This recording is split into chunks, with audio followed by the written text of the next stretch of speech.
നമസ്കാരം. ഇന്നത്തെ പോഡ്കാസ്റ്റിൽ നമ്മുടെ അതിഥിയായിട്ട് എത്തിയിട്ടുള്ളത് ആനക്കര ഗ്രാമപഞ്ചായത്തിൻ്റെ പ്രസിഡന്റ് അംബിക ടീച്ചറാണ്. അംബിക ടീച്ചറെ ഈ പോഡ്കാസ്റ്റിലേക്ക് ഹാർദമായി സ്വാഗതം ചെയ്യുന്നു. വളരെ സന്തോഷം. ഞാൻ ഒരിക്കലും പ്രതീക്ഷിക്കാത്ത ഒരവസരമാണ് എനിക്കിപ്പോൾ വന്നു ചേർന്നിരിക്കുന്നത്. ഇങ്ങനത്തെ അവസരങ്ങൾ കിട്ടുമ്പോഴാണ് ഒരു പ്രസിഡന്റ് എന്ന പദവിക്ക് എത്രത്തോളം ഒരു മഹനീയമായിട്ടുള്ളൊരു സംഭവം ഉണ്ട് എന്ന് തിരിച്ചറിയുന്നത് ഇത്തരം അവസരങ്ങൾ കിട്ടുമ്പോഴാണ്. എന്തായാലും ഇങ്ങനെ ഒരു അവസരം തന്നതിൽ വളരെ സന്തോഷം. പ്രസിഡന്റ് ആയതിനു ശേഷം എന്താണ് താങ്കൾക്ക് തോന്നുന്നത്? സത്യത്തിൽ ഒരു പ്രസിഡന്റ് പദവി ഒരു മനസ്സുകൊണ്ട് പോലും നമ്മൾ ആഗ്രഹിക്കാത്തൊരു സംഭവമായിരുന്നു. ഒരു മെമ്പറായിട്ട് നിൽക്കുക, ഞാൻ സത്യം പറഞ്ഞാൽ രാഷ്ട്രീയം എന്നുള്ളൊരു മേഖല പോലും ഇങ്ങനെ ഇറങ്ങിത്തിരിക്കും എന്ന് ഞാൻ ഒരിക്കലും പ്രതീക്ഷിച്ചതല്ല. കാരണം എൻ്റെ ഒരു ഡ്രീം എന്ന് പറയുന്നത് ഒരു അധ്യാപികയാവുക, അതിൽ ഏറ്റവും നന്നായിട്ട് പേരെടുക്കുക. ഇപ്പോഴും ആഗ്രഹം തന്നെയാണ്. ഞാൻ എൻ്റെ സർവീസിൽ നിന്ന് ഇറങ്ങുമ്പോൾ ഒരു നല്ല അധ്യാപികയായിട്ട്, ഒരു കറപുരളാത്തൊരു അധ്യാപികയായിട്ട് ഇറങ്ങുക എന്നുള്ളതായിരുന്നു സത്യത്തിൽ എൻ്റെ ഒരു സ്വപ്നം ഉണ്ടായിരുന്നത്. അപ്പോൾ അതിങ്ങനെ സ്മൂത്തായിട്ട് പോയിക്കൊണ്ടിരിക്കുന്നതിൻ്റെ ഇടയിലാണ് ഇതുപോലെ എൻ്റെ അച്ഛനൊരു വലിയ രാഷ്ട്രീയ പ്രവർത്തകനായിരുന്നു. അപ്പോൾ അച്ഛൻ്റെ സ്നേഹിക്കുന്ന ഒരുപാട് ആളുകൾ, അപ്പോൾ അത് ചിരട്ടക്കുന്ന് ഏരിയയിലാണ്. അവരൊക്കെ പറയാറുണ്ട് ഒരു കാലത്ത് അവിടെ പാർട്ടി ഉണ്ടാക്കിയത് അച്ഛനാണ് എന്ന്. അപ്പോൾ അവരുടെയൊക്കെ ഒരു അഭ്യർത്ഥന പ്രകാരം അവിടെ കുറേ ആളുകളുണ്ട്, പേര് പറയാതിരിക്കാൻ വയ്യ, വേലായുധേട്ടനെ പോലെയുള്ള കുറേ ആളുകൾ. അപ്പോൾ അവരൊക്കെ ഇങ്ങനെ നിർബന്ധിച്ചപ്പോൾ അവരുടെ സ്നേഹത്തിന് വഴങ്ങി. പിന്നെ കുറേ സെൻറ്റിമെൻ്റൽ അപ്രോച്ചൊക്കെ ഉണ്ടല്ലോ. അപ്പോൾ അതിൻ്റെ ഭാഗമായിട്ട് സത്യം പറഞ്ഞാൽ അങ്ങനെ ആ സ്നേഹത്തിൻ്റെ വഴങ്ങി ഇറങ്ങി തിരിച്ചതാണ്. ഒരു മെമ്പറാവുക എന്നുള്ളത് മാത്രമായിരുന്നു. അപ്പോൾ അത് പിന്നെ ജയിക്കുമല്ലേ, അതൊക്കെ അതിൻ്റെ വേറെ വശങ്ങളാണ്. നമ്മൾ പരാജയത്തെയും ജയത്തെയും ഒക്കെ ഒരേപോലെ ഉൾക്കൊള്ളുന്ന ആളാണ്. അപ്പോൾ അതുകൊണ്ട് തന്നെ ഇതിൽ ഇറങ്ങി തിരിച്ചപ്പോൾ എല്ലാവരും പറഞ്ഞു ടീച്ചറെ തീർച്ചയായിട്ടും ജയിക്കും. എനിക്ക് തോന്നുന്നു ഞാൻ നിന്നപ്പോൾ ഞാൻ പഠിപ്പിച്ച ഒരുപാട് മക്കൾ ആ ഏരിയയിലുണ്ട്. അപ്പോൾ അവരൊക്കെ എന്നോട് പറഞ്ഞത് ഒരു രാഷ്ട്രീയം നോക്കാതെ ടീച്ചറെ ഞങ്ങളൊപ്പം ഉണ്ട്. അപ്പോൾ അങ്ങനെയൊക്കെ കുറേ സ്നേഹവും അതൊക്കെ അനുഭവിച്ചറിയാൻ പറ്റിയത് ഈ ഒരു മേഖലയ്ക്ക് ഇറങ്ങി തിരിച്ചപ്പോഴാണ്. ഇതിന് വേറെ വശങ്ങൾ പലതും ഉണ്ടാകും, പക്ഷെ എന്നെ സംബന്ധിച്ചിടത്തോളം ഞാൻ അങ്ങനെ ഇറങ്ങിയപ്പോൾ രാഷ്ട്രീയം നോക്കാതെ എൻ്റെ ഒപ്പം നിന്ന എൻ്റെ കുട്ടികൾ, അതുപോലെ അവിടുത്തെ നാട്ടുകാർ, അവരൊക്കെ എന്നോട് ചേർന്ന് നിന്നുകൊണ്ട് ചില ആളുകളൊക്കെ അന്നേ പറഞ്ഞിരുന്നു പ്രസിഡന്റ് ആയിട്ട് ഞങ്ങൾ കാണുന്നത് നിങ്ങളെയാണെന്ന്. അവരത് എന്തുദ്ദേശിച്ചിട്ടാണ് പറഞ്ഞിരുന്നത് എനിക്കറിയില്ല. പക്ഷെ ഞാൻ മത്സരിക്കാൻ നിൽക്കുമ്പോൾ തന്നെ ജയിക്കോ തോൽക്കോ എന്ന് പോലും അറിയാതെ പല ആളുകളും അത്തരത്തിലുള്ള രീതിയിൽ എന്നെ സമീപിക്കുകയും അവരുടെ സ്നേഹം ഷെയർ ചെയ്യുകയും ചെയ്തിട്ടുണ്ട്. അപ്പോൾ പിന്നെ വളരെ ഭൂരിപക്ഷത്തോടുകൂടി ജയിച്ചു. അപ്പോൾ അത് ഭയങ്കരമായിട്ട് സന്തോഷം തോന്നി. ഭൂരിപക്ഷമൊക്കെ കണ്ടപ്പോൾ ആളുകൾ വെറുതെ പറഞ്ഞതല്ല, അവരുടെ ഹൃദയത്തിലേക്ക് എന്നെ എടുത്തിട്ട് തന്നെയാണ് അവർ എന്നോടൊപ്പം നിന്നത് എന്നറിഞ്ഞപ്പോൾ ഭയങ്കര സന്തോഷം തോന്നി. ഈ പ്രചരണ പരിപാടികൾ നടക്കുമ്പോൾ, തെരഞ്ഞെടുപ്പ് പ്രചരണ പരിപാടി നടക്കുമ്പോൾ ഒരു പ്രസിഡന്റ് കാൻഡിഡേറ്റ് എന്നുള്ള ഒരു പിക്ചറിൽ ടീച്ചറില്ല. തെരഞ്ഞെടുപ്പ് കഴിഞ്ഞ് റിസൾട്ട് വന്നതിന് ശേഷമുള്ള ചർച്ചയിലാണ് അപ്രതീക്ഷിതമായി ടീച്ചർ പ്രസിഡന്റ് സ്ഥാനത്തേക്ക് വരുന്നത്. അപ്പോൾ ടീച്ചറും ചിലപ്പോൾ മത്സരരംഗത്തേക്ക് വരുമ്പോൾ ഒരു വാർഡ് മെമ്പർ എന്നുള്ള എനിക്ക് മാത്രമേ പ്രതീക്ഷിച്ചിട്ട് വന്നിട്ടുള്ളൂ. ഇപ്പോൾ അതിൻ്റെ അത്യുന്നത പദവിയിൽ എത്തിയപ്പോൾ അത് എങ്ങനെയാണ് ഫീൽ ചെയ്തത്? ഞാൻ മെമ്പർ എന്നുള്ള നിലയ്ക്ക് തന്നെ പ്രതീക്ഷിക്കാത്തൊരു സംഭവമായിരുന്നു. അതായത് ഇങ്ങനെ ഇറങ്ങില്ല, രാഷ്ട്രീയത്തിലേക്കേ വരില്ല എന്നുള്ള അങ്ങനെ ഒരു സ്വപ്നം ഇല്ല എൻ്റെ മനസ്സിൽ സത്യം പറയാച്ചാൽ. പക്ഷെ ഇറങ്ങിക്കഴിഞ്ഞപ്പോൾ എനിക്ക്, ഞാൻ നേരത്തെ പറഞ്ഞല്ലോ, ആളുകളുടെ സ്നേഹവും ഇതൊക്കെ ശരിക്കും നമ്മൾ അനുഭവിച്ചറിയണം. അവർ നമ്മുടെ അടുത്ത് ചെല്ലുമ്പോൾ ഇപ്പോൾ പള്ളിപ്പടി ഏരിയയിൽ, ചിരട്ടക്കുന്ന്, മേപ്പാടം, ഇവിടെയൊക്കെ പോകുമ്പോൾ ഞാൻ എൻ്റെ അച്ഛൻ്റെ കൂടെ റേഷൻ കടയിൽ കുറേ കാലം, നമുക്കത് പറയാതിരിക്കാം, നമ്മുടെ ലൈഫ് അതായിരുന്നു. അച്ഛന് കുറച്ച് ശ്വാസം മുട്ടൊക്കെ ഉള്ള ആളാണ്. അപ്പോൾ ശാരീരികമായിട്ടുള്ള ബുദ്ധിമുട്ടുകൾ കാരണം ഞാനൊക്കെ സ്കൂളിൽ വന്ന നേരെ റേഷൻ കടയിലേക്ക് കയറുക ചെയ്യാം. അപ്പോൾ അച്ഛനോടൊപ്പം വരി തൂക്കി കൊടുക്കാനും ഒക്കെ. അപ്പോൾ നാട്ടുകാരുടെ കുട്ടിയാണ്. അപ്പോൾ നമ്മൾ ചെല്ലുമ്പോൾ അത് പണിക്കാരുടെ കുട്ടിയല്ലേ വരണമെന്നുള്ള അവരെ ചേർത്ത് പിടിക്കലുകളും കൈകോർക്കലുകളൊക്കെ കണ്ടപ്പോഴേക്ക് തോന്നി ഒരു കണക്കിന് ഞാൻ നിന്നത് നന്നായി. അപ്പോൾ നമുക്ക് എന്തൊക്കെയാണ് നമ്മൾ മറ്റേത് എനിക്ക് തോന്നുന്നത് 4 ചുവരുകൾക്കുള്ളിൽ ഒതുങ്ങിയിട്ടാണ് നമ്മൾ നിൽക്കുന്നത്, നമ്മുടെ ക്ലാസ് റൂമിൻ്റെ അകത്ത്. പിന്നെ അതിൻ്റെ ഒരു ലിമിറ്റഡ് ആയിട്ടുള്ള ഒരു ഇതിൻ്റെ ഉള്ളിൽ. അപ്പോൾ ഇത് ശരിക്കും പറയാച്ചാൽ ആളുകളുടെ ഉള്ളിൽ ഇതൊക്കെ ഉണ്ടായിരുന്നു. അവർക്ക് നമ്മളോടൊരു അടുപ്പുണ്ട്, അതൊക്കെ അറിയാൻ കഴിഞ്ഞു. പിന്നെ ഇപ്പോൾ ഈ പറഞ്ഞ പോലെ ജയിച്ചു കഴിഞ്ഞ് വന്നപ്പോൾ പ്രതീക്ഷകളൊക്കെ, അതായത് ഓരോരുത്തർക്കും ഓരോ കൺസെപ്റ്റ് ഉണ്ടാവും. അപ്പോൾ അത് എത്രത്തോളം പറയാൻ പറ്റുമെന്ന് എനിക്കറിയില്ല. അപ്പോൾ അത് കഴിഞ്ഞ് ജയിച്ചിട്ട് എനിക്ക് തോന്നുന്നു വൈകുന്നേരത്തെ സ്വീകരണത്തിലേക്ക് ഞാൻ വരുമ്പോൾ ഒരുപാട് ആളുകൾ എനിക്ക് കൈ തന്നിട്ട് ഭാവി പ്രസിഡന്റിന് സ്വാഗതം എന്നൊക്കെയാണ് ചില ആളുകൾ പറഞ്ഞത്. അപ്പോൾ തന്നെ സത്യം പറഞ്ഞാൽ ഒരു കിളി പോയി എന്നൊക്കെ പറയാം. അപ്പോൾ ഞാനിങ്ങനെ വെച്ചു, ദൈവം ഇവരെന്താ പറയണത്, എന്തറിഞ്ഞിട്ടാണ് ഇവർ പറയണത് എന്നൊക്കെയാണ്. കാരണം നമ്മളുടെ മനസ്സിൽ നമ്മുടെ ജോലി ഒരു വശത്ത്, ഇത് എന്ത് ചെയ്യാൻ പറ്റും, ഈ മെമ്പർ ആയാൽ തന്നെ തിരക്കുകളിലേക്ക് പോകുമ്പോൾ സ്കൂളത്തെ കാര്യം എന്താവും, ഇതൊക്കെയാണ് നമ്മളുടെ മനസ്സിലുള്ള ഒരു ആശങ്ക. അപ്പോൾ സത്യം പറഞ്ഞാൽ അപ്പോഴും മെമ്പർ ആയപ്പോഴും ജയിച്ച് വന്നപ്പോഴും നമുക്ക് ഈ ഒരു പ്രസിഡന്റ് എന്നുള്ള ഒരു സ്വപ്നം അല്ലെങ്കിൽ അങ്ങനെ ഒരു ലക്ഷ്യം എൻ്റെ മനസ്സിലില്ല. അതാണ് സത്യം പറയാച്ചാൽ. ഞാൻ അങ്ങനെ സ്വപ്നം കണ്ടിട്ടില്ല. പിന്നെ അത് ആളുകൾ ഏർപ്പെടുമ്പോൾ അവരുടെ ഉള്ളിൽ എന്തെങ്കിലും ഒരു രീതി ഉണ്ടാവുമല്ലോ. അപ്പോൾ ഇനി പേരിങ്ങനെ തുറന്ന് പറയാൻ പാടുമോ അറിയില്ല. അപ്പോൾ വഴിയിൽ നിന്ന് ആളുകൾ കാണുമ്പോൾ എന്നോട് പറഞ്ഞു, ഇങ്ങനെ കുട്ടിക്ക് സർവീസിന് പ്രശ്നമാവുമോ, ഇങ്ങനെ ജോലിക്ക് എന്തെങ്കിലും അങ്ങനെയൊന്നും വരില്ല എന്നുണ്ടെങ്കിൽ ഒരു കാരണവശാലും ഇതിന് നോ പറയരുത്. അപ്പോൾ അങ്ങനെ ഒരുപാട് ആളുകൾ അവർ ബാക്കിയെ ഓപ്പണായിട്ട് സ്റ്റേജുകളിൽ പറയുമെന്ന് എനിക്കറിയില്ല, പക്ഷേ എന്നെ ചേർത്ത് നിർത്തിക്കൊണ്ട് പല സ്ഥലങ്ങളിൽ നിന്നും ആനക്കര സെൻറ്ററിൽ നിന്നും അതിന് ഒരു പ്രത്യേകത എന്താ വെച്ചാൽ ഞാൻ കണ്ടത് രാഷ്ട്രീയം നോക്കാതെയാണ്. അപ്പം ഞാൻ ഏകാദശിക്ക് അമ്പലത്തിൽ പോയപ്പോൾ അവിടുന്ന് ഒരു മാഷ്, അപ്പം ഞാൻ അങ്ങനെ പറയുമ്പോൾ തന്നെ ആളുകൾക്ക് മനസ്സിലാവും അത് ആരാന്ന്. അപ്പോൾ അദ്ദേഹം എന്നോട് പറഞ്ഞു, നീ ജയിക്കും എനിക്കറിയാം, കാരണം ആളുകളുടെ മനസ്സിൽ നീ ഉണ്ട്, അപ്പോൾ ജയിച്ചു വന്നാൽ ബോർഡ് കിട്ടിയാൽ നീയായിരിക്കണം പ്രസിഡന്റ്. അപ്പം ഞാൻ അങ്ങനെ മനസ്സിലാലോചിച്ചു, ആളുകൾ ഇപ്പോൾ എനിക്ക് തോന്നുന്നു ആളുകൾക്ക് അങ്ങനെ ഒരു രാഷ്ട്രീയപരമായ വാശി ഇല്ല എന്ന് തോന്നുന്നു. കുറേയൊക്കെ മുന്നേ പറഞ്ഞപ്പോൾ എൻ്റെയൊക്കെ കുറേ കാലഘട്ടങ്ങൾക്ക് മുന്നേ ഇലക്ഷനായി കഴിഞ്ഞാൽ വിരുദ്ധ പാർട്ടിക്കാർ അങ്ങോട്ടും ഇങ്ങോട്ടും കണ്ടാൽ മുഖം തിരിഞ്ഞ് നടക്കുക ചെയ്യുക. ഇപ്പോൾ അതിനൊക്കെ കുറേ മാറ്റം വന്നിട്ടുണ്ട്, ആളുകളുടെ ചിന്താഗതിക്കും അങ്ങനെയുള്ള കാര്യങ്ങൾക്കൊക്കെ ഒരുപാട് മാറ്റങ്ങൾ വന്നിട്ടുണ്ട്. അപ്പോൾ അതുകൊണ്ട് തന്നെ പാർട്ടിക്ക് അതീതമായിട്ട് ആളുകൾ ചിന്തിക്കുന്നത് മനസ്സിലെന്തോ ആയിക്കോട്ടെ, പക്ഷെ അവർ നമ്മളെ ചേർത്ത് നിർത്താനുള്ള അവർ കാണിക്കുന്ന ഒരു സന്നദ്ധത ഉണ്ടല്ലോ, അത് പ്രത്യേകം അഭിനന്ദിച്ചേ പറ്റൂ. അപ്പോൾ ആളുകളുടെ മനസ്സിൽ അങ്ങനെ ഉണ്ടായിരുന്നു എന്ന് അറിയണതിൻ്റെ അതാണ് എൻ്റെ സന്തോഷം. ഞാൻ അതിലായതിനല്ല, ആളുകൾ എന്നെ അങ്ങനെ ആഗ്രഹിച്ചിരുന്നു എന്നുള്ളതാണ് എനിക്ക് കിട്ടുന്ന ഏറ്റവും വലിയ ക്രെഡിറ്റ്. തീർച്ചയായിട്ടും നിങ്ങളെ തിരഞ്ഞെടുക്കപ്പെടുമ്പോൾ ആളുകൾ വോട്ട് ചെയ്യുമ്പോൾ ഒരു വാർഡ് മെമ്പർ എന്നതിനേക്കാൾ ഉപരി ഒരു പ്രസിഡന്റായി കാണാനാണ് ആ നാട്ടിലെ അല്ലെങ്കിൽ ആ വാർഡിലെ ആളുകൾ ആഗ്രഹിച്ചത് എന്നുള്ളത് നമുക്ക് മനസ്സിലായി. അവരുടെ പ്രതീക്ഷക്കനുസരിച്ച് ഒരു പഞ്ചായത്ത് പ്രസിഡന്റായി മാറിയിരിക്കുകയാണ്. ഇപ്പോൾ ആനക്കര ഗ്രാമപഞ്ചായത്തിൻ്റെ പ്രസിഡന്റാണ്. തെരഞ്ഞെടുപ്പ് ഫേസ് ചെയ്ത് നമ്മളൊരു മുന്നണി സംവിധാനത്തിലാണ്, ഒരു പാർട്ടി സംവിധാനത്തിലാണ്. അപ്പോൾ കക്ഷി രാഷ്ട്രീയത്തിന് അതീതമായി നമ്മൾ പ്രവർത്തിക്കേണ്ട ഒരു പോസ്റ്റാണത്. പക്ഷേ ആ പോസ്റ്റിൽ എത്രത്തോളം ഉത്തരവാദിത്തത്തോടെ മുന്നോട്ട് കൊണ്ടുപോകാൻ കഴിയുമെന്നാണ് തോന്നുന്നത് ഇന്നത്തെ ഈ രാഷ്ട്രീയ സാഹചര്യങ്ങളിൽ. അതിപ്പോൾ ഞാൻ നേരത്തെ സൂചിപ്പിച്ചില്ലേ, ആളുകൾ എന്നെ കാണുമ്പോൾ കക്ഷി രാഷ്ട്രീയത്തിൽ അത് നോക്കാതെയാണ് അവർ എന്നോട് സംസാരിച്ചിരുന്നതും അവരുടെ സ്നേഹം അറിയിച്ചിരുന്നതും. അതുകൊണ്ട് തന്നെ ഇപ്പം ഞാനിത് ഈ പദവി എടുത്തതിന് ശേഷം ഇപ്പം ഞാൻ ഇതിൻ്റെ കാര്യങ്ങളൊക്കെ പഠിച്ചു വരണേ ഉള്ളൂ. അപ്പോൾ കാര്യങ്ങളൊക്കെ ഏതാണ്ട് മനസ്സിലാക്കി വെച്ചിട്ടുണ്ട്. പുതിയ ആളാണല്ലോ, അപ്പോൾ അതിൻ്റെ ഒരു ചെറിയ പ്രശ്നങ്ങൾ ഉണ്ടായിരിക്കും. എങ്കിൽ പോലും എനിക്ക് ഏറ്റെടുത്തൊരു ജോലി ഏറ്റവും നന്നായിട്ട് ചെയ്യുക എന്നുള്ളത്, അത് എന്നെ ടീച്ചർ എന്ന നിലയ്ക്ക് എന്നെ അറിയണവർക്കും അറിയാം, അത് ഏറ്റവും മാക്സിമം നന്നായിട്ട് ചെയ്യാനാണ് ഞാൻ ശ്രമിക്കാറുള്ളത്. ഈ ഒരു പ്രവർത്തന മേഖലയിലും അങ്ങനെ തന്നെയായിരിക്കും. എനിക്ക് കിട്ടിയിരിക്കുന്ന കാലയളവ് എത്രയോ ആയിക്കോട്ടെ, ആ കാലയളവിനുള്ളിൽ നിന്നുകൊണ്ട് എൻ്റെ മാക്സിമം ചെയ്യാൻ വേണ്ടി ഞാൻ ശ്രമിക്കും. അതിൽ എനിക്ക് രാഷ്ട്രീയമില്ല, അതിനൊരു തർക്കമില്ല. കാരണം ഇപ്പം എൻ്റെ കൂടെയുള്ള 17 മെമ്പർമാർക്കും അത് ഈ കുറഞ്ഞ ദിവസങ്ങൾ കൊണ്ട് അവർക്കത് മനസ്സിലായിട്ടുണ്ടാവും. കാരണം നമ്മളൊരു പദ്ധതി കൊടുക്കുകയാണെങ്കിലും, അപ്പോൾ അതിപ്പോൾ ലൈറ്റിൻ്റെ കാര്യമായിക്കോട്ടെ, അല്ലെങ്കിൽ ആളുകൾക്ക് എന്തെങ്കിലും കൊടുക്കുന്ന കാര്യമായിക്കോട്ടെ, അതിലൊക്കെ ഞാൻ ഗ്രൂപ്പിൽ കൃത്യമായിട്ട് ഞങ്ങൾ 17 പേരും കൂടിയുള്ള ഒരു ഗ്രൂപ്പ് ഉണ്ടാക്കിയിട്ടുണ്ട്. അത് എൻ്റെ പാർട്ടി ഗ്രൂപ്പല്ല, ഞങ്ങൾ 17 മെമ്പർമാരും അടങ്ങുന്ന ഒരു ഗ്രൂപ്പാണ്. അപ്പോൾ അതിൽ കൃത്യമായിട്ട് എല്ലാവരെയും അറിയിച്ച് അതിൽ നമ്മൾ ഈക്വലായിട്ടാണ് ഇങ്ങനെ കാര്യങ്ങൾ ചെയ്യണമെന്ന് ബോധ്യപ്പെടുത്തി അവരെയൊക്കെ വിളിച്ച് വളരെ കൃത്യമായിട്ടാണ് ഇപ്പോൾ അത് മുന്നോട്ട് പോയിക്കൊണ്ടിരിക്കുന്നത്. അപ്പോൾ അത് അങ്ങനെ തന്നെ ആയിരിക്കും ചെയ്യും. എന്തായാലും പ്രസിഡന്റ് പറഞ്ഞ പോലെ രാഷ്ട്രീയത്തിന് അതീതമായി കക്ഷി രാഷ്ട്രീയ ഭേദമില്ലാതെ എല്ലാവരും ചേർത്ത് പിടിച്ച് മുന്നോട്ട് കൊണ്ടുപോകാൻ കഴിയട്ടെ എന്ന് ഞാൻ ആശംസിക്കുകയാണ്. രാഷ്ട്രീയമില്ല എന്ന് പറഞ്ഞാലും നമുക്ക് അത് പ്രത്യക്ഷത്തിൽ പറയാമെങ്കിലും കൂടി രാഷ്ട്രീയ പാർട്ടികൾ തന്നെയാണ് എല്ലാ പഞ്ചായത്തിലെ പ്രസിഡന്റായാലും വൈസ് പ്രസിഡന്റായാലും മറ്റുള്ളവരൊക്കെ നിയന്ത്രിക്കപ്പെടുന്നത്. പക്ഷേ അവരെയൊക്കെ തൃപ്തിപ്പെടുത്തി, സ്വന്തം കക്ഷിയെ തൃപ്തിപ്പെടുത്തണം, സ്വന്തം മുന്നണിയെ തൃപ്തിപ്പെടുത്തണം, പ്രതിപക്ഷത്തെ അതുപോലെ തന്നെ മുഖവിലക്കെടുക്കണം, പ്രതിപക്ഷത്തിൻ്റെ ശബ്ദങ്ങൾ കേൾക്കാൻ തയ്യാറാവണം. അങ്ങനെ എല്ലാവരെയും ഉൾപ്പെടുത്തി ചേർത്ത് പിടിച്ചുകൊണ്ട് പ്രവർത്തനം മുന്നോട്ട് പോകുമ്പോൾ തീർച്ചയായും പഞ്ചായത്തിൽ ഒരുപാട് വികസന പ്രവർത്തനം കാണിക്കാൻ കഴിയും.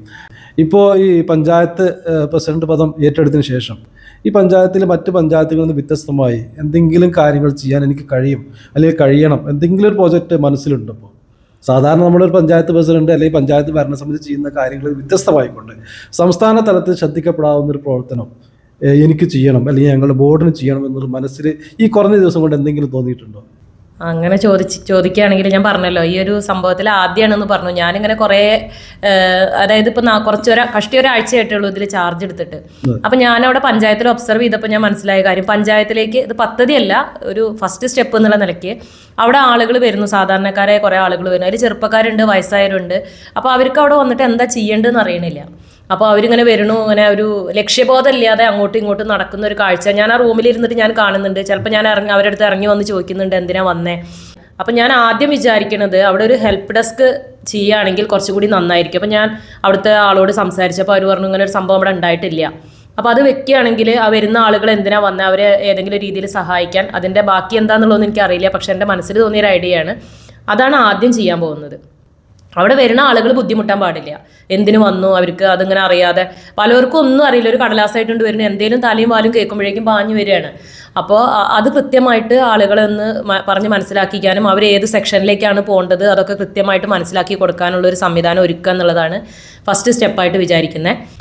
പിന്നെ എനിക്ക് തോന്നുന്നു ഇപ്പോൾ എല്ലായിടത്തും പ്രശ്നമായിട്ട് വരുന്ന ഒരു കാര്യമാണ് മാലിന്യം. അപ്പം ഞാൻ അങ്ങനെ വീടുകളിലൊക്കെ പോയപ്പോൾ ചില ആളുകൾ ചോദിച്ചു, ടീച്ചറെ ഈ പ്ലാസ്റ്റിക്കും സാധനങ്ങളൊക്കെ കൊണ്ടുപോകുന്നുണ്ട്, വീട്ടിലെ മാലിന്യം എന്താ ചെയ്യുക എന്നുള്ളത് ചോദിച്ചു. അപ്പോൾ അതുമായിട്ട് ബന്ധപ്പെട്ട് എന്തെങ്കിലും ചെയ്യാൻ പറ്റുമോ എന്നുള്ളത് ആദ്യം ആലോചിക്കാമെന്ന് ഞാൻ വിചാരിക്കുന്നു. മാലിന്യം എപ്പോഴും ഒരു പ്രശ്നമാണ്. നമ്മൾ എത്രയൊക്കെ ഇപ്പോൾ നമ്മൾ വിദ്യാലയത്തിൽ വർക്ക് ചെയ്യുമ്പോഴും അവിടുത്തെ ഒരു പ്രശ്നം അത് തന്നെയാണ്. എങ്ങനെ ഒഴിവാക്കിയാലും ഇത് നമ്മുടെ ജീവിതത്തിൽ നിന്ന് എത്ര തുടച്ച് നീക്കാൻ ശ്രമിച്ചാലും അത് പോണില്ല. അപ്പോൾ അതിന് നമുക്ക് എന്തെങ്കിലും വീടുകളിലെ മാലിന്യത്തെയും കൂടിയും നിർമ്മാർജ്ജനം ചെയ്യാൻ എന്തെങ്കിലും ഒരു പദ്ധതി നമ്മളുടെ പഞ്ചായത്തിൻ്റേതായിട്ട് നടപ്പിലാക്കാൻ പറ്റുമോ എന്നുള്ളൊരു ആലോചന ഉണ്ട്. പിന്നെ ഈ പറഞ്ഞ പോലെ ആളുകൾക്കൊക്കെ കുടിവെള്ളം, അതുപോലെ തന്നെ റോഡ്, അതൊക്കെയാണ് പ്രധാനപ്പെട്ട പ്രശ്നം. അപ്പോൾ അതിൽ നിലവിൽ സംവിധാനങ്ങളുണ്ട്. അപ്പോൾ അതിനെപ്പറ്റി പഠിച്ചിട്ട് അതിൽ എൻ്റേതായ രീതിയിൽ എന്തെങ്കിലും ചെയ്യാൻ കഴിയുമോ എന്നും കൂടി ആലോചിക്കുന്നുണ്ട്. ബാക്കി ഞാൻ തുടക്കക്കാരിയാണ്, ആധികാരികമായിട്ട് അതിനെപ്പറ്റി കൂടുതൽ പറഞ്ഞിട്ട് കാര്യമില്ല. അപ്പോൾ അത് പഠിച്ചതിന് ശേഷമാണ് അതിനെപ്പറ്റി സംസാരിക്കാൻ പറ്റുള്ളൂ. എന്തായാലും ഈ ഹെൽപ്പ് ഡെസ്കിൻ്റെ കാര്യം തുടങ്ങാൻ ഉദ്ദേശിച്ച നല്ലൊരു കാര്യം ഞാൻ പ്രത്യേകം അപ്രീഷിയേറ്റ് ചെയ്തു. കാരണം എനിക്കടക്കം ഫീൽ ചെയ്താണ് പഞ്ചായത്തിൽ വരുമ്പോൾ, നമ്മൾ കടന്നു വരുമ്പോൾ ഈ ഓരോ കാര്യത്തിന് വരുമ്പോൾ ആരെ കാണണം, എങ്ങനെ കാണണം ഒന്നും നമുക്കറിയില്ലായിരുന്നു. ഓരോരുത്തർ ടേബിളിലും പോയിട്ട് ഇവിടെയാണ് ചോദിക്കുമ്പോൾ അവിടെയാണ് പറയും, അവിടെയാണ് ചോദിക്കുമ്പോൾ ഇവിടെയെന്ന് പറയും. അപ്പോൾ ഒരു ഹെൽപ്പ് ഡെസ്കിൽ ഒരു സ്റ്റാഫ് വെച്ചിരിക്കുകയാണെങ്കിൽ ഒരു അപേക്ഷയുമായി ഒരാൾ പഞ്ചായത്ത് ഓഫീസിലേക്ക് കയറി വരുമ്പോൾ അവരോട് നമ്മൾ ആവശ്യം പറയുമ്പോൾ അവിടുന്ന് ശരിയായ ഗൈഡൻസ് കൊടുക്കാൻ കഴിയും. ഇത് അപേക്ഷ നോക്കിയിട്ട് അവിടുന്ന് തന്നെ തീരുമാനം എടുക്കാൻ കഴിയും. അത് ബന്ധപ്പെട്ട ഉദ്യോഗസ്ഥരിലേക്ക് ഫോർവേഡ് ചെയ്യുമ്പോൾ ആ കാര്യങ്ങൾ കുറച്ചുകൂടി എളുപ്പത്തിൽ ആളുകൾക്ക് ചെയ്ത് തീർക്കാൻ കഴിയുമെന്നാണ്. എന്തായാലും അങ്ങനെ ഒരു തീരുമാനം ഈ ബോർഡ് ചെയ്യുകയാണെങ്കിൽ തീർച്ചയായിട്ടും അത് ആദ്യത്തെ ഒരു സ്റ്റെപ്പ് എന്നുള്ള എനിക്ക് പ്രത്യേകം അഭിനന്ദിക്കപ്പെടേണ്ട ഒരു കാര്യം തന്നെയാണ്. പിന്നെ മാലിന്യത്തിൻ്റെ വിഷയം എന്ന് പറയുന്നത്, മാലിന്യം എന്ന് പറയുന്നത് സംസ്ഥാനം ഒട്ടുക്കും വ്യാപിച്ചു നിൽക്കുന്ന വലിയൊരു വിഷയമാണ്. അപ്പോൾ നമ്മുടെ സംസ്ഥാന ഗവൺമെൻറ് തന്നെ കോടിക്കണക്കിന് രൂപ ആ ഒരു മേഖലയിലേക്ക് ചെലവഴിച്ചിട്ടും പ്രശ്നം പരിഹരിക്കപ്പെടാൻ എല്ലാ പഞ്ചായത്തിനും കഴിയുന്നില്ല. കുറേയൊക്കെ നമ്മുടെ സംസ്കാരത്തിൻ്റെ ഭാഗം കൂടിയാണ് അത്. അപ്പോൾ അത് സ്വയം നമ്മൾ മാലിന്യ വിമുക്തമാക്കാൻ നമ്മൾ ഓരോ വീട്ടുകാരും തീരുമാനിച്ചാൽ തന്നെ കുറേയൊക്കെ മാലിന്യങ്ങൾ ഇല്ലാതാക്കാൻ കഴിയും. പിന്നെ ഈ പറഞ്ഞ പോലെ റോഡിൻ്റെ കാര്യം, പഞ്ചായത്ത് മെമ്പർമാരെ സംബന്ധിച്ച് അല്ലെങ്കിൽ പ്രസിഡന്റ് ആയാലും വൈസ് പ്രസിഡന്റ് ആയാലും ബോർഡ് മെമ്പറായാലും ശരി, റോഡിൻ്റെ വിഷയമാണ് തെരഞ്ഞെടുപ്പിൽ ഏറ്റവും കൂടുതൽ ചർച്ച ചെയ്യപ്പെടുന്നത്. പഞ്ചായത്ത് ഭരണസമിതി വന്ന ഉടനെ തന്നെ കുറച്ച് റോഡുകൾ പാസ്സാക്കി അതിൻ്റെ പണികളൊക്കെ നല്ല രീതിയിൽ നടത്തി 5 വർഷം കഴിഞ്ഞ് രണ്ടാമത്തെ തെരഞ്ഞെടുപ്പിലേക്ക് വരുന്ന സമയത്ത് ഈ റോഡുകളൊക്കെ നാശമായിട്ടുണ്ടാവും. ആ റോഡുകൾ ചിത്രം വീഡിയോ എടുത്തിട്ടാണ് പ്രതിപക്ഷ പാർട്ടികൾ റോഡ് കണ്ടില്ലേ 5 കൊല്ലം നിന്നിട്ട് എന്തുണ്ടായി, ഈ നാടിന് വേണ്ടി എന്ത് ചെയ്തു എന്ന് പറയാം. പക്ഷേ ഈ ഭരണസമിതി അല്ലെങ്കിൽ പഞ്ചായത്ത് മെമ്പർ ഈ വാർഡിലേക്ക് 5 കൊല്ലം മുന്നേ ചെയ്തിട്ടുണ്ട് എന്നുള്ള കാര്യങ്ങൾ എല്ലാവരും ആ സമയത്ത് വിസ്മരിക്കും. അപ്പോൾ അങ്ങനെ ഒരു സാഹചര്യം എല്ലാ പഞ്ചായത്തിലും ഉണ്ടാകുന്നത് നമ്മുടെ പഞ്ചായത്തിലുണ്ടായി. ഞാനടക്കം താമസിക്കുന്ന എൻ്റെ വാർഡിലും ആ ഇഷ്യൂസ് ഉണ്ടായിട്ടാണ്. അത്തരം ഇഷ്യൂ സ്ഥാനാർത്ഥിയുടെ വിജയപരാജയങ്ങളെ പോലും ബാധിക്കുന്ന ഒരു വിഷയമാണത്. അപ്പോൾ അതിന് ഒരു വലിയൊരു പ്രോജക്റ്റ് പരിഹാരം എനിക്ക് നിർദ്ദേശിക്കാൻ സാധ്യമല്ല. എങ്കിലും ഒറ്റയടിക്ക് പൂർത്തിയാക്കാതെ എല്ലാ റോഡിനും തുടക്കം കുറച്ച് ഫണ്ട് വെക്കുക, പിന്നെ ബോർഡിൻ്റെ അവസാന വർഷത്തിലേക്കും കുറച്ച് ഫണ്ട് വെക്കുമ്പോൾ ആ റോഡിൻ്റെ ഫസ്റ്റും ലാസ്റ്റും പണി ചെയ്തു എന്നുള്ളത് നാട്ടുകാരെ ബോധ്യപ്പെടുത്താൻ നമുക്ക് കഴിയും. നേരത്തെ പറഞ്ഞല്ലോ ടീച്ചറായിട്ട് ആണ് വർക്ക് ചെയ്തിരുന്നത്. എവിടെയായിരുന്നു വർക്ക് ചെയ്തിരുന്നത്? ഞാൻ അധ്യാപന മേഖലയിലായിട്ട് 19 വർഷമായി. അപ്പോൾ അതിൽ ഏറ്റവും ആദ്യം ഞാൻ പഠിച്ചത് ഹൈസ്കൂൾ വിദ്യാഭ്യാസം പൂർത്തിയാക്കിയത് GHSS ആനക്കരയിലാണ്. അപ്പോൾ ഏറ്റവും വലിയ സന്തോഷം എനിക്ക് ടീച്ചറായിട്ട് ജോലി കിട്ടിയതും അവിടെ തന്നെയാണ്. എന്നെ പഠിപ്പിച്ച അധ്യാപകരോടൊപ്പം ഇരുന്നിട്ട് അവിടെ 2 വർഷം വർക്ക് ചെയ്യാനുള്ള ഭാഗ്യം ലഭിച്ചു എന്നുള്ളത്, അത് ജീവിതത്തിൽ അങ്ങനത്തെ കുറേ അസുലഭ സന്ദർഭങ്ങളുണ്ട് ജീവിതത്തിൽ. പിന്നെ അത് കഴിഞ്ഞിട്ട് കുമരല്ലൂർ ഹൈസ്കൂളിലായിരുന്നു 2 വർഷം ഡെയിലി വേജ് ആയിട്ട്. പിന്നെ ഇതേപോലെ വിദ്യാപീഠം എയ്ഡഡ് സ്കൂളാണ്, അവിടെ കയറി. വിദ്യാപീഠ UP സ്കൂൾ കാലടിയിലാണ് ഇപ്പോൾ നിലവിൽ ഞാൻ വർക്ക് ചെയ്യുന്നത്. 15 വർഷമായി ഇപ്പോൾ അവിടെയായിട്ട്. അപ്പോൾ ഫുൾ ടൈം പ്രസിഡന്റായിട്ട് നമുക്ക് ആനക്കരയിൽ കാണാം. കുട്ടികളെ മിസ് ചെയ്യും. കുട്ടികൾ എൻ്റെ ലൈഫിന്റെ ഒരു ഭാഗമാണ്. അപ്പൊ ഇപ്പൊ തന്നെ പാരന്റ്സ് ഒക്കെ എൻ്റെ ഫോണിലെ മെസ്സേജുകൾ മുഴുവൻ അതാണ്. ടീച്ചർക്ക് ഒരു ഇപ്പൊ നിലവിൽ ഞാൻ 7ന്റെ ക്ലാസ് ടീച്ചറാണ്. അപ്പോൾ ആ ക്ലാസ്സിലെ പാരന്റ്സ് ഒക്കെ ചോദിക്കുന്നത് ഒരു 3 മാസം കൂടി ടീച്ചർക്ക് വന്നൂടെ, അത് കഴിഞ്ഞിട്ട് പോരെ. അപ്പൊ നമുക്കത് പറ്റില്ലല്ലോ. അപ്പൊ അതിന്റെ ഒരു വിഷമമുണ്ട്. എന്നാൽ പോലും അതിലും വലിയൊരു ചുമതലയാണല്ലോ കിട്ടിയിരിക്കുന്നത്. അപ്പൊ നമ്മളത് ഏറ്റെടുത്തേ പറ്റുള്ളൂ. അതായത് മുന്നണി സംവിധാനത്തിന്റെ ഭാഗമായിട്ടുള്ള തീരുമാനം 2 വർഷത്തേക്കാണ് പ്രസിഡന്റായിട്ട് തീരുമാനിച്ചിട്ടുള്ളത്. അപ്പോൾ ആ 2 വർഷം തന്നെ കുറഞ്ഞ കാലയളവാണ്. പ്രസിഡന്റിനെ സംബന്ധിച്ച് 5 വർഷം കിട്ടിയാൽ തന്നെ കാര്യങ്ങൾ പരിപൂർണമായി ചെയ്യാൻ കഴിയില്ല. എങ്കിലും 2 വർഷം നല്ല രീതിയിലൊരു പ്രവർത്തനം കാഴ്ചവെക്കാൻ കഴിയട്ടെ എന്ന് ഞാൻ ആശംസിക്കുകയാണ്. മറ്റൊരു കാര്യം പറയാനുള്ളത്, കഴിഞ്ഞ ബോർഡിൻ്റെ കാലഘട്ടത്തിലും ചില വിഷയങ്ങൾ അവസാന കാലഘട്ടത്തിലുണ്ടായി ഈ ടേം വ്യവസ്ഥയുടെ ഭാഗമായിട്ട്. ചിലർ പറയുന്നത് ഞങ്ങൾ ടേം വ്യവസ്ഥയിലാണ് തീരുമാനിച്ചത്, മറ്റൊരു അങ്ങനെ ടേം വ്യവസ്ഥയൊന്നുമില്ല, 5 വർഷത്തേക്കാണ് എന്നെ തിരഞ്ഞെടുത്തിട്ടുള്ളത്. അത്തരം കാര്യങ്ങളൊക്കെ ക്ലിയർ ആയിട്ടായിരിക്കുമല്ലോ ഇപ്പോഴത്തെ ഈ ഒരു വ്യവസ്ഥ തീരുമാനിച്ചിട്ടുള്ളത്. പിന്നീട് ഒരു തർക്കത്തിനുള്ള സാഹചര്യം ഉണ്ടാവില്ല എന്ന് ഞാൻ പ്രതീക്ഷിക്കുന്നു. ഒരിക്കലും ഇല്ല. കാരണം ഞാൻ പറഞ്ഞല്ലോ, അതിനെ സംബന്ധിച്ച് മുന്നണിയിൽ ചർച്ച വരുമ്പോൾ തന്നെ ഞാൻ അവരോട് ഓപ്പണായിട്ട് ഞാൻ അതാ പറഞ്ഞത്, എനിക്ക് പറയാനുള്ളത് എവിടെയും തുറന്നു പറയുന്ന ആളാണ്. ഇപ്പൊ എനിക്ക് തോന്നുന്നു ഈ ഒരു ഇന്റർവ്യൂ എല്ലാവരും കാണും അല്ലെ, ഇത് ശരിക്കും ഒരു തെളിവാണ്. അതാണ്. അപ്പൊ അത് തന്നെയാണ് എനിക്ക് നിങ്ങളോടും പറയാനുള്ളത്. ഞാൻ നേരത്തെ പറഞ്ഞു, ഞാൻ മുന്നണിയിലെ ആളുകളോടും അത് പറഞ്ഞു. ഞാൻ നേരത്തെ എൻ്റെ അച്ഛനെ കുറിച്ച് പറഞ്ഞു, എൻ്റെ ഫാമിലിയെ കുറിച്ച് പറഞ്ഞു. അപ്പം എന്താ വെച്ചാൽ അവർക്കൊക്കെ സമൂഹത്തിലൊരു സൽപ്പേരുണ്ട്. പിന്നെ എനിക്ക് എൻ്റെതായ ഒരു പേഴ്സണാലിറ്റി ഉണ്ട്, അത് കളയുന്ന രീതിയിലുള്ള ഒന്നും ഞാൻ ചെയ്യില്ല. പിന്നെ എനിക്ക് നേരത്തെ പറഞ്ഞ സംഭവമായി ബന്ധപ്പെട്ട് ഇപ്പോൾ ഒരാൾ മാറിപ്പോയി എന്ന് വിചാരിച്ചിട്ട് ഇപ്പം നമ്മളുടെ ലൈഫിൽ തന്നെ നമുക്കറിയാം, ഒരാൾ നഷ്ടപ്പെട്ടു വിചാരിച്ചിട്ട് അവിടെ വേറൊന്നും സംഭവിക്കണില്ല. നമ്മൾ അതിനെക്കുറിച്ച് ആശങ്കപ്പെടേണ്ട കാര്യമില്ല എന്നാണ് എനിക്ക് തോന്നുന്നത്. കാരണം മുന്നണിയോട് ആഭിമുഖ്യമുള്ള ആൾക്കാർ അതിൽ തന്നെ ഉണ്ടാവും. അപ്പോൾ ആ ഒരാളുടെ നഷ്ടം വെച്ചിട്ട് ആ പ്രസ്ഥാനം തകരുന്ന് ചിന്തിക്കുന്നത് ഒരു മടയത്തരാണെന്നാണ് എൻ്റെ ഒരു പേഴ്സണൽ ഒപ്പീനിയൻ. തീർച്ചയായിട്ടും നമ്മളിപ്പോൾ ആളുകൾ വോട്ട് ചെയ്യുന്നത് അവരെ വിശ്വസിക്കുന്ന മുന്നണിക്ക്, പാർട്ടിക്കാണ്, അത് വ്യക്തിക്കല്ല. വ്യക്തികൾക്ക് സ്വാധീനം ഉണ്ടെങ്കിലും കൂടിയിട്ട് നമ്മൾ വോട്ട് ചെയ്യുന്നത് ആ മുന്നണിക്ക്, മുന്നണിയുടെ സ്ഥാനാർത്ഥിക്കുമാണ്. അപ്പോൾ അവിടെ വ്യക്തിപ്രഭാവത്തിനോ അല്ലെങ്കിൽ ഒരാളൊരു മുന്നണിയിൽ നിന്ന് വിട്ടുപോയി റിബലായി നിന്നാലോ ചിലപ്പോൾ ജയിച്ചു കയറാന്നുള്ളത് എളുപ്പമല്ല. പലയിടത്തും ഉണ്ടായിട്ടുണ്ടായിരിക്കാം, ചില സ്വന്തം സ്ഥാനാർത്ഥികൾക്ക് ജയിച്ചു വരാറുണ്ട്. പക്ഷേ അനക്കര പഞ്ചായത്തിനെ സംബന്ധിച്ച് ഇപ്പോൾ UDF-നുണ്ടായ നേട്ടം അത് തീർച്ചും കഴിഞ്ഞകാല പ്രവർത്തനങ്ങളെ വിലയിരുത്തിക്കൊണ്ട് മുന്നണിക്ക് നൽകിയ വോട്ടാണ്. അതുകൊണ്ടാണ് തീർച്ചയായിട്ടും വീണ്ടും ഒരു തുടർ ഭരണത്തിലേക്ക് മുന്നണി എത്തിയത്. അപ്പോൾ കഴിഞ്ഞകാല ബോർഡ് ചില വികസന പ്രവർത്തനങ്ങൾ തുടങ്ങി വെച്ചിട്ടുണ്ടാവാം, സാമൂഹ്യക്ഷേമപ്രകരമായിട്ടുള്ള പ്രവർത്തനങ്ങൾ.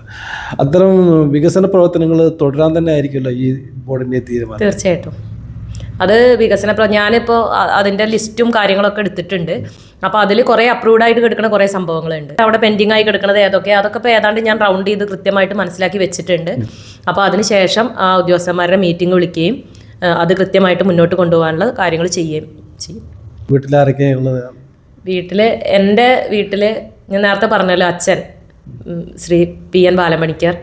ഞാൻ ആ പേര് പറയുമ്പോൾ തന്നെ വളരെ അഭിമാനത്തോട് കൂടിയിട്ടാണ് പറയണത്. കാരണം പിന്നെ അച്ഛനൊരു കാലത്ത് നാടിൻ്റെ രാഷ്ട്രീയ പ്രവർത്തനങ്ങളിലും എല്ലാ മേഖലകളിലും വളരെ സജീവമായിട്ടുണ്ടായിരുന്ന ആളാണ്. പിന്നെ ഞങ്ങൾ മക്കളുടെ കാര്യത്തിലൊക്കെ എന്തായിരുന്നു ഞങ്ങളുടെ ഇഷ്ടം, അതിനനുസരിച്ച് ഞങ്ങളെ നയിച്ചിരുന്ന ഒരാളായിരുന്നു. പിന്നെ അമ്മ ഹൗസ് വൈഫാണ്. പിന്നെ എനിക്കൊരു ബ്രദറാണുള്ളത്, അവൻ സിസ്റ്റം സപ്പോർട്ട് സ്പെഷ്യലിസ്റ്റായിട്ട് മലേഷ്യയിലായിരുന്നു, ഇപ്പോൾ ആൾ ബാംഗ്ലൂരാണ് വർക്ക് ചെയ്യുന്നത്. അവർ കുന്നംകുളത്താണ് സെറ്റിൽഡ് ആയിട്ടുള്ളത്. പിന്നെ എന്നെ കല്യാണം കഴിച്ചിരിക്കുന്നതും ഒരു കോൺഗ്രസ് കുടുംബത്തിലേക്കാണ്. എല്ലാവർക്കും അറിയുണ്ടാവും, പഴയ മണ്ഡലം കോൺഗ്രസ് കമ്മിറ്റി പ്രസിഡൻ്റ് ആയിട്ടുള്ള ശ്രീ OP ചന്ദ്രശേഖരൻ. അദ്ദേഹം ബ്ലോക്ക് മെമ്പറൊക്കെ ആയിട്ട് സേവനമനുഷ്ഠിച്ചിട്ടുള്ള ആളാണ്. പിന്നെ അമ്മ ഹൗസ് വൈഫ് തന്നെയാണ്. പിന്നെ എൻ്റെ ഹസ്ബൻഡ് കേരള കർഷക കോൺഗ്രസ് കമ്മിറ്റി പ്രസിഡൻ്റ് ആയിട്ടുള്ള ബദരീഷ്. പിന്നെ 2 മക്കളാണ്, മോള് നന്ദന, മകൻ വൈഷ്ണവ്. മകള് റഷ്യയിലാണ്, MBBS 4ാം വർഷ വിദ്യാർത്ഥിനിയാണ്. മകൻ ടെക്നിക്കൽ ഹൈസ്കൂൾ കുറ്റിപ്പുറത്ത് പഠിക്കുന്നു, 8ാം ക്ലാസ്സിൽ. പിന്നെ ഭർത്താവിൻ്റെ ഒരു പ്രേരണയാണ്, മൂപ്പര് രാഷ്ട്രീയത്തിൽ കുറച്ചൊക്കെ സജീവമായിട്ടുണ്ട്. അപ്പോൾ അദ്ദേഹത്തിൻ്റെ ഒരു പിന്തുണയും ആ ഒരു നിർദ്ദേശമൊക്കെ കൊണ്ടാണ് സത്യത്തിൽ ഇതിന് ധൈര്യപൂർവ്വം ഇറങ്ങി തിരിച്ചത്. അപ്പോൾ തുടർന്നും അത് ഉണ്ടാവും എന്നുള്ളൊരു പ്രതീക്ഷയിലാണ്. പിന്നെ നമ്മൾ ആരൊക്കെ സപ്പോർട്ട് ഉണ്ടെങ്കിലും നമ്മൾക്ക് നമ്മളുടേതായ അവർക്കൊക്കെ അതിനൊരു ലിമിറ്റ് ഉണ്ട്, എത്രയായാലും നമ്മളുടെ കാര്യങ്ങളിൽ ഇടപെടുന്നതിന്. അപ്പോൾ അതിൻ്റെ ഒരു ടെൻഷൻ ഉണ്ടെങ്കിൽ പോലും എനിക്ക് കുറച്ചൊക്കെ മനോബലമുള്ള കൂട്ടത്തിലാണ്. അപ്പോൾ അതുകൊണ്ട് ഇതിനെ മുന്നോട്ട് കൊണ്ടുപോകാൻ പറ്റുമെന്ന് വിചാരിക്കുന്നു. അപ്പോൾ കുടുംബത്തിന് സപ്പോർട്ട് നിങ്ങൾ പറഞ്ഞ പോലെ തിരിച്ചതേപോലെ നിങ്ങൾക്ക് മുൻകാലങ്ങളിൽ കൊടുത്ത പോലെ സപ്പോർട്ട് കൊടുക്കാൻ പറ്റുമെന്ന് തോന്നുന്നില്ല എനിക്ക്. പ്രസിഡന്റ് പദവിയിലിരിക്കുമ്പോൾ പഞ്ചായത്തിന്റെ എല്ലാ വിഷയങ്ങളും ഇടപെടണം, എല്ലാ വാർഡിലും ഓടിയെത്തണം, എല്ലാ പൊതുപരിപാടിയിലും പങ്കെടുക്കണം, ഒട്ടുമിക്ക പരിപാടികളും അധ്യക്ഷ സ്ഥാനം അലങ്കരിക്കേണ്ടി വരും. അങ്ങനെ ഒരുപാട് വിഷയങ്ങൾ ഇതിൽ കിടക്കുന്നുണ്ട്. എങ്കിലും അത് കണ്ടറിഞ്ഞ് ഒരു രാഷ്ട്രീയ പാരമ്പര്യമുള്ള ഒരു കുടുംബം എന്നുള്ള നിലയ്ക്ക് അവർ ചേർത്ത് നിർത്തി എല്ലാവിധ പിന്തുണ തരും എന്ന് തന്നെയാണ് ഞാൻ പ്രതീക്ഷിക്കുന്നത്. എന്തായാലും പ്രസിഡന്റായി തിരഞ്ഞെടുക്കുന്ന സ്ഥിതിക്ക് എല്ലാ വാർഡിനെ കുറിച്ചും പ്രത്യേക ഒരു പഠനം നടത്താൻ അല്പം സമയം കണ്ടെത്തണം എന്നാണ് എനിക്ക് പറയും. ഇപ്പോൾ നേരത്തെ സ്വന്തം വാർഡിലെ കാര്യം നോക്കിയിട്ടാണ് ഇപ്പോൾ ജയിച്ചു വന്നത്. പക്ഷേ ഇനിയിപ്പോൾ അത് പോരല്ലോ. ഒരു വാർഡിലെ മെമ്പർ ഒരു പ്രപ്പോസൽ കൊടുത്ത് തരുമ്പോൾ പ്രസിഡന്റ് തരും, എൻ്റെ വാർഡിലേക്ക് ഇന്ന കാര്യം ആവശ്യമെന്ന് പറയുമ്പോൾ ആ കാര്യം അവിടെ നടപ്പിലാക്കേണ്ടതാണോ അല്ലെങ്കിൽ പ്രസിഡന്റ് കൂടി ഒന്ന് ആലോചിച്ച് തീരുമാനം എടുക്കുന്നത് നന്നായിരിക്കും. തീർച്ചയായിട്ടും ഒരു വാർഡ് മെമ്പർ ഒരു പ്രപ്പോസൽ വരുമ്പോൾ അത് വാർഡിലെ ആളുകളുടെ തൃപ്തിപ്രകാരം തന്നെ ആയിരിക്കാം. ചിലപ്പോൾ ചില തീരുമാനങ്ങൾ രാഷ്ട്രീയ പ്രേരിതമായിട്ട് ആവാറുണ്ട്. പക്ഷെ അത് ആ ഒരു കാര്യം, ആ ഒരു പദ്ധതി ആ നാടിന് ഉപകാരപ്പെടുമോ എന്നുള്ളത് കൂടി വിലയിരുത്തിയിട്ട് വേണം അതിന് അംഗീകാരം കൊടുക്കാനുള്ള അഭ്യർത്ഥന എനിക്കുണ്ട്. കാരണം പല പദ്ധതികളും തുടങ്ങി പിന്നെ അത് കുറച്ച് കഴിഞ്ഞാൽ അനാഥമായി കിടക്കുന്ന ഒരു അവസ്ഥ നമ്മൾ കാണാറുണ്ട്. അതുപോലെ തന്നെ ആനക്കര ഗ്രാമപഞ്ചായത്തിന് ടൂറിസം മേഖലയിൽ ഒരുപാട് സാധ്യതകളുണ്ട്. ഞാനൊരു ട്രാവൽ ആൻഡ് ടൂറിസം മേഖലയിൽ 10-25 വർഷമായി വർക്ക് ചെയ്യുന്ന ഒരാളെന്ന് എനിക്ക് പറയാനുള്ളത്. പന്നിയൂർ ചിറയൊക്കെ ടൂറിസം മേഖലയിൽ ഉൾപ്പെടുത്താനുള്ള ശ്രമങ്ങൾ കഴിഞ്ഞ കാല ബോർഡുകളും ഒക്കെ ചെയ്തിട്ടുണ്ട്. പക്ഷേ അതും എവിടെ എത്തിക്കാൻ കഴിഞ്ഞിട്ടില്ല. പന്നിയൂർ ക്ഷേത്രം എന്ന് പറയുമ്പോൾ നമ്മുടെ സംസ്ഥാനത്ത് തൊട്ട് മറ്റ് സംസ്ഥാനങ്ങളിലടക്കം ധാരാളം ഭക്തർ വന്നു ചേരുന്ന സ്ഥലമാണ്. അപ്പോൾ ആ ഒരു സ്ഥലത്തെ ഫോക്കസ് ചെയ്തുകൊണ്ട് ഒരു ടൂറിസം മേഖലയായി വികസിപ്പിച്ചാൽ ബോർഡിന് ചെയ്യാൻ പറ്റുന്ന കാര്യങ്ങളൊക്കെ ചെയ്തു കഴിഞ്ഞാൽ തീർച്ചയായും ആനക്കര പഞ്ചായത്തിൽ ഗുണം ചെയ്യുമെന്നാണ് എൻ്റെ അഭിപ്രായം. നല്ല അഭിപ്രായമാണ്. കാരണം അത് മാത്രമല്ല, പന്നിയൂർ അവിടെ മാത്രമല്ല, എനിക്ക് തോന്നുന്നു ആനക്കര AWHൻ്റെ അവിടേക്ക് പോണ ഒരു വഴിയുണ്ടല്ലോ, അപ്പോൾ അവിടുത്തെ ആ ഒരു ഗ്രൗണ്ട്, അപ്പോൾ അതൊക്കെ എന്തെങ്കിലും നമ്മൾ ഏതെങ്കിലും രീതിയിൽ ആളുകൾക്ക് ഇപ്പോൾ നീള പാർക്കൊക്കെ ചെയ്ത പോലെ തന്നെ അവിടെ നമുക്ക് അത്തരത്തിലുള്ള എന്തെങ്കിലും സംവിധാനങ്ങളാക്കി കഴിഞ്ഞാൽ തീർച്ചയായിട്ടും നമ്മുടെ നാടിനെ അടയാളപ്പെടുത്തുന്ന എന്തെങ്കിലും ഒന്ന് അവിടെ ഉണ്ടായിരിക്കും. അത്തരത്തിലുള്ള കാര്യങ്ങളെ കുറിച്ചിട്ടാണ് ഞാൻ പറഞ്ഞത്, തുടക്കക്കാരി എന്ന നിലയ്ക്ക് ഞാൻ അതിന് പഠിച്ചിട്ട് കൃത്യമായിട്ട് നമ്മുടെ നാടിനെ അടയാളപ്പെടുത്തുന്ന എന്തെങ്കിലും നേരത്തെ പറഞ്ഞ കാലയളവിനുള്ളിൽ നിന്നുകൊണ്ട് ശ്രമിക്കും. ഇപ്പോൾ 2 വർഷം ഉണ്ടല്ലോ എന്ന് കരുതി നമ്മൾ അലസമായിരുന്നു കഴിഞ്ഞാൽ 2 വർഷം കഴിഞ്ഞു പോകും. പിന്നെ അയ്യോ 2 വർഷം കഴിഞ്ഞില്ല, എനിക്കൊന്നും ചെയ്യാൻ കഴിഞ്ഞില്ലല്ലോ എന്നുള്ള വിഷമം സ്വാഭാവികമായിട്ടാണ്. 2 5 വർഷം പെട്ടെന്ന് കഴിഞ്ഞു പോകും, കാലഘട്ടമൊക്കെ പെട്ടെന്ന് തീരുമല്ലോ. അപ്പോൾ നമ്മൾ ഇരിക്കുന്ന സമയത്ത് തന്നെ ഒരു ദിവസം പോലും നഷ്ടപ്പെടുത്താതെ എത്രയും ഫാസ്റ്റായിട്ട് കാര്യങ്ങളിലേക്ക് ഓരോരോ പുതിയ പദ്ധതിയിലേക്ക് ഇറങ്ങി തിരിച്ചാൽ തീർച്ചയായും അതിലേക്ക് ഫലം കാണും. നേരത്തെ പറഞ്ഞ പോലെ പന്നിയൂറിൻ്റെ കാര്യം പറഞ്ഞ പോലെ അവിടെ ഹെൽത്ത് പാർക്കിൽ ഇപ്പോൾ വിദേശികളടക്കം വന്ന് സമയം ചെലവഴിക്കുന്ന ഫോട്ടോസും വീഡിയോസൊക്കെ നമ്മൾ കണ്ടു. അപ്പോൾ കൂടുതൽ ആളുകളെ ആ മേഖലയിലേക്ക് എത്തിപ്പെടണമെങ്കിൽ കൂടുതൽ സൗകര്യങ്ങൾ നമ്മൾ ഒരുക്കേണ്ടതുണ്ട്. അതുപോലെ തന്നെ മറ്റൊരു കാര്യം എനിക്ക് പറയാനുള്ളത്, നമ്മുടെ ആനക്കര ഗ്രാമപഞ്ചായത്ത് എന്ന് പറഞ്ഞാൽ ഒരുപാട് ചരിത്ര പുരുഷന്മാർക്ക് ജന്മം നൽകിയ പഞ്ചായത്താണ്. MT അല്ലെങ്കിൽ ശരി, ആനക്കരത്തെ വടക്കത്തെ അല്ലെങ്കിൽ ശരി, അങ്ങനെ ഒരുപാട് കാര്യങ്ങൾ അവിടേക്ക് കേന്ദ്രീകരിച്ചുകൊണ്ട് ഒരു ടൂറിസം സർക്യൂട്ട് നമ്മൾ സംസ്ഥാന സർക്കാരിന് ഒരു പദ്ധതി ഉണ്ടായിരുന്നു. പക്ഷെ അത് എവിടെ എത്തിയിട്ടില്ല. ശ്രമങ്ങൾ നടന്നുകൊണ്ടിരിക്കുന്നു. MTയുടെ ഒരു സ്മാരകം എന്നുള്ള നിലയ്ക്ക് പ്രപ്പോസൽ കൊടുത്തിട്ടുണ്ടെങ്കിലും കൂടി അത് തീരുമാനമായിട്ടില്ല. നമ്മുടെ ചരിത്രകാരന്മാരൊക്കെ അവരൊക്കെ ഉൾപ്പെടുത്തിക്കൊണ്ടുള്ള ഒരു പ്രപ്പോസൽ കൊടുക്കുകയാണെങ്കിൽ തീർച്ചയായും അത് പഞ്ചായത്തിന് സംസ്ഥാന തലത്തിൽ ആകർഷിക്കപ്പെടുന്നൊരു കാര്യങ്ങളായിരിക്കും. നമ്മൾ എന്നും റോഡ് പാലം എന്ന് പറഞ്ഞിട്ട് നാട്ടിലെ കാര്യങ്ങൾ മാത്രം നോക്കാതെ കുറച്ചുകൂടി വിശാലമായി ചിന്തിക്കുമ്പോൾ നമ്മുടെ സംസ്ഥാന തലത്തിൽ നമ്മുടെ പഞ്ചായത്തിനെ ശ്രദ്ധിക്കപ്പെടുന്ന എന്തെങ്കിലുമൊക്കെ പദ്ധതി കൊണ്ടുവരുമ്പോൾ അതിന് സംസ്ഥാന സർക്കാരിൻ്റെ അംഗീകാരം കൂടി നേടിയെടുക്കുമ്പോൾ തീർച്ചയായും ആനക്കര പഞ്ചായത്ത് സംസ്ഥാനത്തിൽ മുന്നിട്ട് നിൽക്കുന്ന പ്രധാനപ്പെട്ട ഒരു പഞ്ചായത്തായി മാറുമെന്നാണ് എൻ്റെ പ്രതീക്ഷ. അപ്പോൾ ആ പ്രതീക്ഷയ്ക്കനുസരിച്ച് പ്രസിഡന്റിനും അതുപോലെ തന്നെ പുതിയ ഭരണസമിതിക്കും ബോർഡിനും പ്രവർത്തിക്കാൻ കഴിയട്ടെ എന്ന് ഞാൻ ആശംസിക്കുകയാണ്. എന്തായാലും വളരെ സന്തോഷം. അത് സത്യം പറഞ്ഞാൽ ഇങ്ങനെ ഒരു അവസരം കിട്ടിയപ്പോൾ ഇപ്പോൾ എന്തായാലും അൻവർ നല്ല പേര് പറഞ്ഞത്, നിങ്ങളുടെ ഐഡിയാസ് അതാണ്. നമ്മൾ ഇങ്ങനത്തെ ആളുകളായിട്ട് സംവദിക്കുമ്പോഴാണ് എത്രയോ ആളുകൾക്ക്, നമ്മളുടെ ഇടയിലുള്ള സാധാരണക്കാരായ ആളുകൾക്ക് പോലും ഇത്തരത്തിലുള്ള ഐഡിയാസ് ധാരാളം ഉണ്ടാവും. തീർച്ചയായിട്ടും. അപ്പോൾ ഗ്രാമസഭകളൊക്കെ സത്യത്തിൽ ഇതിനുള്ളൊരു വേദിയും കൂടിയാണല്ലോ. അപ്പോൾ അങ്ങനെ ആളുകളുടെ സ്വപ്നങ്ങൾ ഇതേപോലെ ഷെയർ ചെയ്യാനുള്ള അവസരങ്ങൾ കിട്ടുമ്പോഴാണ് നമ്മൾ അവരെന്താണ് ആഗ്രഹിക്കുന്നത് അത് നമുക്ക് ചെയ്യാൻ വേണ്ടി പറ്റുള്ളൂ. അപ്പോൾ അതിനുള്ള അവസരങ്ങൾ ധാരാളം സൃഷ്ടിക്കാമെന്ന് ഞാൻ വിചാരിക്കുന്നു. ഇപ്പം തന്നെ എനിക്കിപ്പോൾ നമ്മൾ ചിന്തിക്കണ മാതിരി ആവില്ല. വളരെ നല്ല രീതിയിൽ നാടിന് ഗുണമേകുന്ന പദ്ധതികൾ വിഭാവനം ചെയ്യാൻ ഇതുപോലുള്ള പല ആളുകൾക്കും പറ്റും. ഇപ്പോൾ നേരത്തെ പറഞ്ഞപ്പോൾ സാംസ്കാരിക നായകന്മാർ അവരെ അടയാളപ്പെടുത്തുന്ന രീതിയിൽ അതൊക്കെ ഏറ്റവും നല്ലൊരു കാഴ്ചപ്പാടാണ്. അങ്ങനത്തെ കാഴ്ചപ്പാടുകൾ കിട്ടാൻ സത്യം പറഞ്ഞപ്പോൾ ഇവിടെ വന്നത് ഞാൻ തുടക്കത്തിൽ പറഞ്ഞ പോലെ തന്നെ വലിയൊരു ഭാഗ്യമായി എനിക്ക് തോന്നുന്നു. ഞാൻ എൻ്റെ മനസ്സിലെ ചിന്തിക്കാത്തൊരു കാര്യമാണ്. നേരത്തെ പറഞ്ഞ പോലെ ഹെൽപ്പ് ഡെസ്കിൽ ഒരു ബോക്സ് വെച്ചിട്ട് നമുക്ക് പഞ്ചായത്തിൽ നടപ്പിലാക്കേണ്ട കാര്യം നിങ്ങളുടെ അഭിപ്രായങ്ങൾ രേഖപ്പെടുത്തുക പറഞ്ഞ് ഓരോരുത്തരും കുറിപ്പയിലിട്ട് കഴിഞ്ഞാൽ പ്രസിഡന്റിന്റെ സൗകര്യമുള്ളപ്പോൾ അതൊക്കെ എടുത്ത് വായിച്ചു വായിക്കാൽ പുതിയ പുതിയ ആശയങ്ങളൊക്കെ നമ്മൾ കണ്ടെത്താൻ കഴിയും. ഇപ്പൊ തെരഞ്ഞെടുക്കപ്പെട്ടവരെക്കാൾ കഴിവുള്ള ആളുകളാണ് സാധാരണക്കാർ. അവരുടെ മനസ്സിൽ ഒരുപാട് ആശയങ്ങളുണ്ടാവും. എല്ലാം നടപ്പിലാക്കാൻ കഴിഞ്ഞോളുന്നില്ല, എങ്കിലും എല്ലാം ഒന്ന് നോക്കി എന്തെങ്കിലുമൊക്കെ ഒരു ത്രെഡ് നമുക്ക് അതൊന്ന് കിട്ടും. ശരിയാണത്. അപ്പോൾ അതിനുള്ള ശ്രമം കൂടി അതിനുള്ള സമയം കൂടി പ്രസിഡന്റ് കണ്ടെത്തുകയാണെങ്കിൽ തീർച്ചയായും നല്ലൊരു പ്രവർത്തനം കാഴ്ചവെക്കാൻ കഴിയുമെന്നാണ് എൻ്റെ വിശ്വാസം. ഏതായാലും ഇതുവരെ നമ്മോടൊത്ത് ഈ പരിപാടിയിൽ പങ്കെടുക്കാൻ തയ്യാറായ തിരക്കിനിടയിലും ഇവിടെ എത്തിച്ചേർന്ന് നമ്മോടൊപ്പം ഇത്തരം കാര്യങ്ങൾ സംസാരിക്കാൻ സമയം കണ്ടെത്തിയ ആനക്കര ഗ്രാമപഞ്ചായത്തിൻ്റെ പ്രസിഡന്റ് അംബിക ടീച്ചർക്ക് എല്ലാവിധ ഭാവുകങ്ങളും ആശംസകളും നേരാണ്. ഞാൻ നേരത്തെ പറഞ്ഞ പോലെ ആനക്കര ഗ്രാമപഞ്ചായത്തിനെ സംസ്ഥാന തലത്തിൽ അറിയപ്പെടുന്നൊരു പഞ്ചായത്താക്കി മാറ്റാൻ താങ്കൾക്ക് കഴിയട്ടെ. എല്ലാവിധ പിന്തുണയും എല്ലാ നാട്ടുകാരും ഉണ്ടാവുമെന്നാണ് ഞാൻ പ്രതീക്ഷിക്കുന്നത്. എല്ലാവിധ ഭാവങ്ങളും നേരുന്നു. എനിക്ക് തോന്നുന്നു ഞാൻ നേരത്തെ തുടക്കത്തിൽ സൂചിപ്പിച്ച പോലെ ഇങ്ങനെ ഒരു അവസരം തന്നതിന് ആദ്യം നന്ദി പറയുന്നു. ഈ ഒരു മീഡിയയ്ക്ക് പ്രത്യേകം എൻ്റെ നന്ദി അറിയിക്കുന്നു. അപ്പോൾ അദ്ദേഹത്തിൻ്റെ കാഴ്ചപ്പാടുകളിൽ പോലെ തന്നെ എനിക്കറിയാം എൻ്റെ പ്രിയപ്പെട്ട ജനങ്ങൾക്കും എന്നിലൊരു വിശ്വാസം ഉണ്ടാവും. നിങ്ങൾ എന്നിൽ നിന്ന് പലതും പ്രതീക്ഷിക്കുന്നുണ്ടെന്ന് എനിക്കറിയാം. നിങ്ങളുടെ പ്രതീക്ഷകൾക്കനുസരിച്ച് ചിറക് വിരിക്കാൻ എനിക്ക് കഴിയട്ടെ. എന്തായാലും നിങ്ങളിൽ ഒരാളായിട്ട് നിൽക്കാനാണ് എനിക്കിഷ്ടം. കാരണം ഞാനൊരു സാധാരണക്കാരിയാണ്. അപ്പോൾ ആ ഒരു സാധാരണ വ്യക്തിയായിട്ട് തന്നെ നിങ്ങളോടൊപ്പം നിങ്ങളുടെ വികസന പ്രവർത്തനങ്ങൾക്ക് കൂട്ടായിട്ട് ഞാനുണ്ടാവും. അപ്പോൾ വളരെ സന്തോഷം. ഒരിക്കൽ കൂടി നന്ദി. അപ്പോൾ ആനക്കര ഗ്രാമപഞ്ചായത്തിൻ്റെ പ്രസിഡന്റ് അംബിക ടീച്ചറാണ് ഇത്രയും നേരം നമ്മോട് സംബന്ധിച്ചത് ഈ പോഡ്കാസ്റ്റിൽ. മറ്റൊരു പഞ്ചായത്ത് പ്രസിഡന്റുമായി നമുക്ക് വീണ്ടും കാണാം. നന്ദി, നമസ്കാരം.